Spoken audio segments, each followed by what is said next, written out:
Hello, hello! Exhibition is that way. Donation box just over there.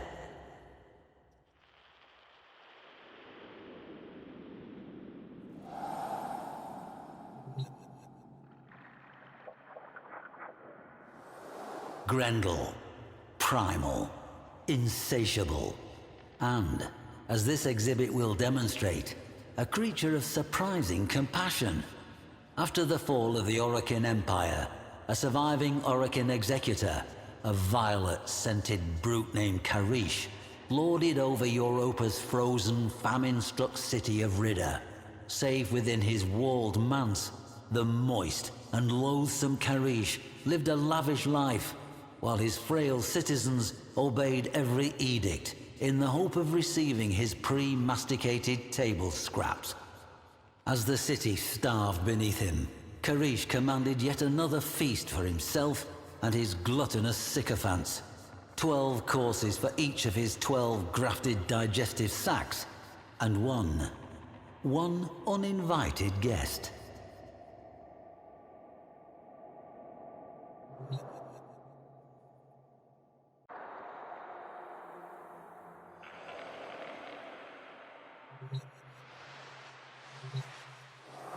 There remains a shallow trench through the ruins, as if some colossal boulder had crashed from the manse and rolled down the hill.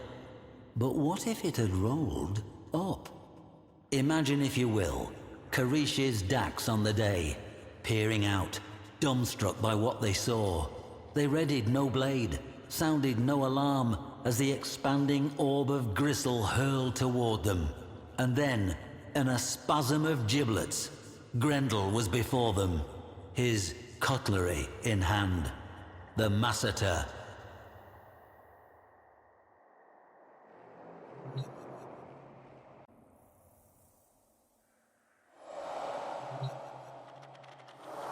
Scraps of cloth matching Grendel's unexpectedly elegant Sayandana were retrieved from the site, hooked on the remnants of gilded gates, stained with evidence of his degustation.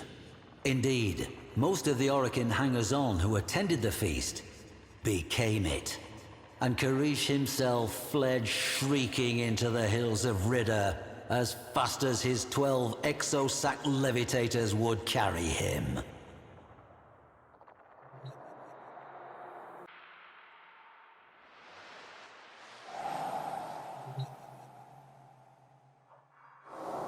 It came as no surprise to me to find this tiny fragment of Gauss just outside the city. Indeed, if one thing is for certain, wherever we find evidence of Grendel, we're sure to find some trace of Gauss as well. Did they breach the city as a pair? Or did Gauss hang back to intercept returning patrols, generously letting his friend Grendel eat his fill at the feast within?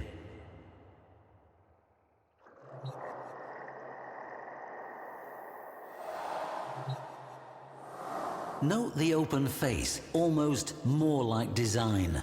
A fitting visage for one of such singular, rapacious predilections. Grendel may hunger, yes, but not with the excesses of gluttony, not when others are in need.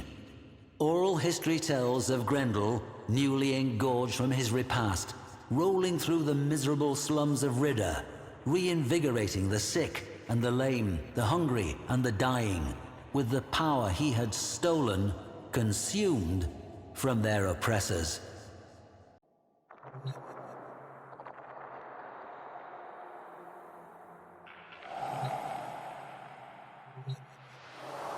Here we have shattered fragments of the manse wall, and the gate, mangled by Grendel's masseter blade.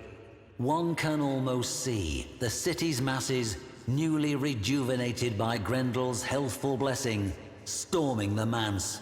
Shattered gates thrown wide, they take back what was theirs, namely, control of their future. See here the scattering of genuine Orokin dinnerware. Worn with time, these must have been used for countless meals, as the people of Ridda bravely weathered the dark times ahead.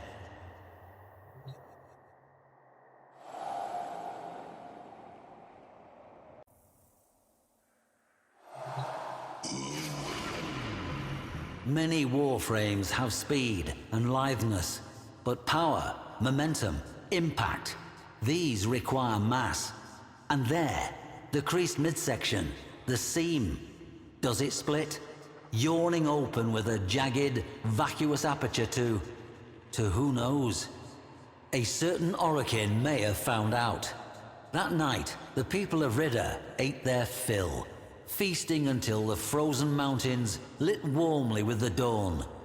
It was toward those roseate peaks that the Executor had fled, pursued by Grendel. What his fate was, I cannot say. But as the people feasted, so the story goes, they were suddenly struck silent by a strange, deep sound. A rumble carried from mountain to mountain. A single, satisfied belch.